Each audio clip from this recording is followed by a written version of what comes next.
वर्चस्व 1 मिनट के लिए अपनी माँ के सवाल पर चुप हो गया और फिर बिना किसी एक्सप्रेशन के एक नज़र रैना को देखा और कहा, मैं उससे एक बार मिल चुका हूँ।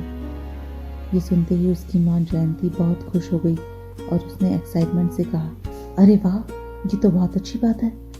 ये मुझे तो बहुत अच्छी लड़की लगी है। वर्चस्व ने कंफ्यूजन भरी नज़रों से अपनी मम्मी की तरफ देखा तो जयंती ने मुस्कुराते हुए कहा, देखो दुनिया कितनी छोटी है।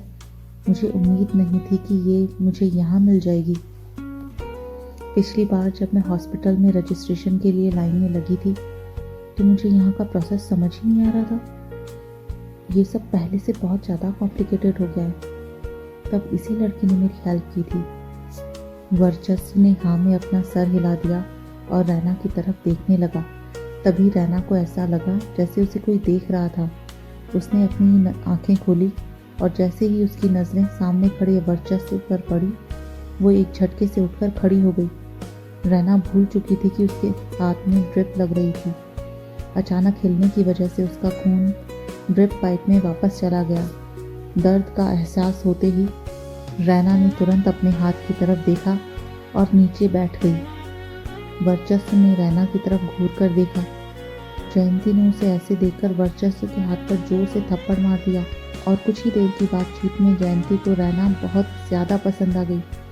उसने अपने बेटे की तरफ देखा और कहा, देखो ना, बेचारी लड़की यहाँ पर अकेली है। तुम इसके पास रुक क्यों नहीं जाते? उसे भी कंपनी मिल जाएगी। बेचारी इतनी बीमारी में न जाने यहाँ कैसे सब कुछ संभालेगी। वर्चस्व ये सब करना नहीं चाहता था।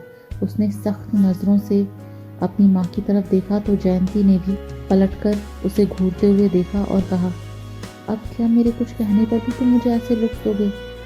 एक बात कान खोल कर समझ लो, मैं तुम्हारी माँ हूँ। तुम्हारी ये नौटंकियाँ मेरे सामने नहीं चलेंगी। वर्चस्व के पास उसकी मम्मी की बात मानने के अलावा और कोई ऑप्शन ही नहीं बचा था। रैना ने भी जयंती की ये बात सुनी। ये सुनकर वो इतनी ज़्यादा हैरान रह गई कि उसे समझ ही नहीं आया कि उसे इस बात के लिए इनकार कर देना चाहिए।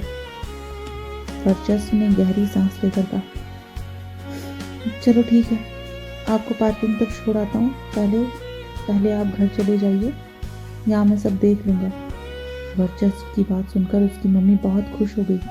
वर्चस्व उसकी मम्मी को पार्किंग तक छोड़ने के लिए चला गया, जहाँ उनका ड्राइवर काफ़ी देर से उन लोगों के वापस आने का इंतज़ार कर रहा था। जयंती जल्दी से कार में बैठ गई और खिड़की से सर निकालकर वर्चस्व की तरफ देखते हुए बोली, वर्चस्व बेटा, जल्दी ही तुम 30 के हो जाओगे। मुझे वो लड़की बहुत पसंद है। मैं चाहती हूँ कि तुम जल्द से जल्द उससे शादी कर लो। तुम समझ रहे हो ना मैं क्या कहने की कोशिश कर रही हूँ? ये सुनते ही वर्चस्व के होठों पर हल्की सी मुस्कान आ गई।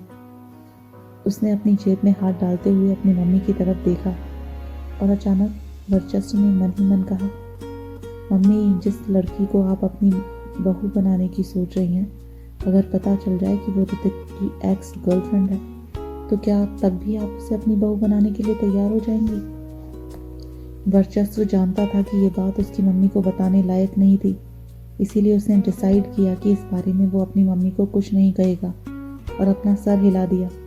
जयंती ने देखा कि उसका बेटा उनकी बात मानने के लिए तैयार ही नहीं था तो उसने एक गहरी आह भरी और खिड़की बंद करके ड्राइवर से कहा, चलो। वर्चस्व ने अपनी मम्मी की आवाज़ सुनकर समझ गया कि वो नाराज़ हैं। जल्दी ही कार वहाँ से चली गई। वर्चस्व फिर से कॉरिडोर में वापस आ गया, जहाँ रैना हैरान परेशान सी बैठी हुई थी। उसे देखकर वर्चस्व भी इस बात से इनकार नहीं कर पाया कि रैना बहुत खूबसूरत थी। उसके लंबे लहराते हुए बाल, उसका फिगर, उसकी गहरी आंखें और खासकर रैना की लंबी टांगें। वर्चस्व को रैना के लंबे पैर कुछ ज़्यादा ही पसंद थे, लेकिन उसने कभी रैना के साथ ज़िंदगी गुजारने के बारे में नहीं सोचा था। वो रैना को लेकर सीरियस नहीं था। इस वक्त वो रैना के साथ सिर्फ एक फ्लिंग करना चाहता था। वर्चस्व रैना के पास आकर बैठ गया और सख्त आवाज़ में बोला, इसे ख़त्म होने में कितना टाइम लगेगा? रैना को उम्मीद नहीं थी कि वर्चस्व सच में वापस आएगा, इसीलिए जब उसने ये सवाल किया तो रैना उसे नाराज़ करने की हिम्मत नहीं कर पाई। उसने धीरे से कहा, बस कुछ ही बॉटल्स बची हैं, ज़्यादा टाइम नहीं लगना चाहिए। वर्चस्व ने कुछ नहीं कहा और अपना फ़ोन निकालकर कुछ काम करने लगा। इस वक्त पूरा कॉरिडोर एकदम से शांत हो गया। रैना के पास वर्चस्व से बात करने का कोई बहाना नहीं था, इसीलिए उसने अपनी आंखें बंद कर ली और सोफे पर सिरहाना लगा लिया। जल्दी ही उसे नींद आ गई। बीच बीच में रैना की आंखें खुल रही थी। तभी उसे एहसास हुआ कि किसी ने उसे अपना कोट ओढ़ाया हुआ था और तभी रैना को वर्चस्व के नर्स से बात करने की आवाज़ें भी सुनाई दी। रैना एक झटके में जाग गई। उसने देखा तो वो वर्चस्व के कंधे पर सर रखकर सो रही थी। उसने दोनों हाथों से वर्चस्व को कसकर गले लगाया हुआ था। उसकी खुशबू रैना की सांसों में समा रही थी। रैना ने अपनी नजरें उठाकर देखा तो वर्चस्व इस वक्त कॉल पर था। उसकी आवाज़ बहुत धीमी और शांत थी। वैसे तो यहाँ कॉल अटेंड करना अलाउड नहीं था, लेकिन वर्चस्व इतना ज़्यादा हैंडसम था कि आसपास मौजूद हॉस्पिटल स्टाफ ने वर्चस्व को उसकी गलती के लिए भी माफ़ कर दिया। वर्चस्व ने तुरंत ही कॉल डिस्कनेक्ट कर दिया और जब उसने देखा तो रैना जाग रही थी। उसका पीला पड़ा हुआ चेहरा अब थोड़ा लाल होने लगा था, जिससे वो बहुत ही ज़्यादा क्यूट दिख रही थी। वर्चस्व ने बिना किसी एक्सप्रेशन के रैना की आंखों में देखते हुए पूछा, तुमने कब तक ऐसे ही मेरे कंधे पर सोने की प्लानिंग कर रखी है? ये सुनते ही रैना बुरी तरह से हड़बड़ा गई और सीधे बैठ गई। वर्चस्व ने कॉल डिस्कनेक्ट किया और अपना फ़ोन उठाते हुए रैना की तरफ देखकर कहा, चलो मैं तुम्हें घर छोड़ देता हूँ। रैना अब उसे और ज़्यादा परेशान नहीं करना चाहती थी, इसीलिए उसने इनकार कर दिया, लेकिन वर्चस्व अपनी ज़िद पर अड़ा रहा। और रैना की बदकिस्मती देखो तो घर जाने के रास्ते में उसे एक और कॉल आया और कुछ देर तक फ़ोन पर बात करने के बाद उसने रैना की तरफ देखा और कहा, मुझे एक इम्पॉर्टेंट डॉक्यूमेंट लेने के लिए अपने घर वापस जाना होगा। हम लोग पहले मेरे अपार्टमेंट जाएंगे और फिर मैं तुम्हें तुम्हारे घर छोड़ दूंगा। रैना इस बात पर पहले तो झिझक गई। उसे समझ नहीं आया कि वो क्या जवाब दे। वो अनजाने में अपने होठ चबाने लगी।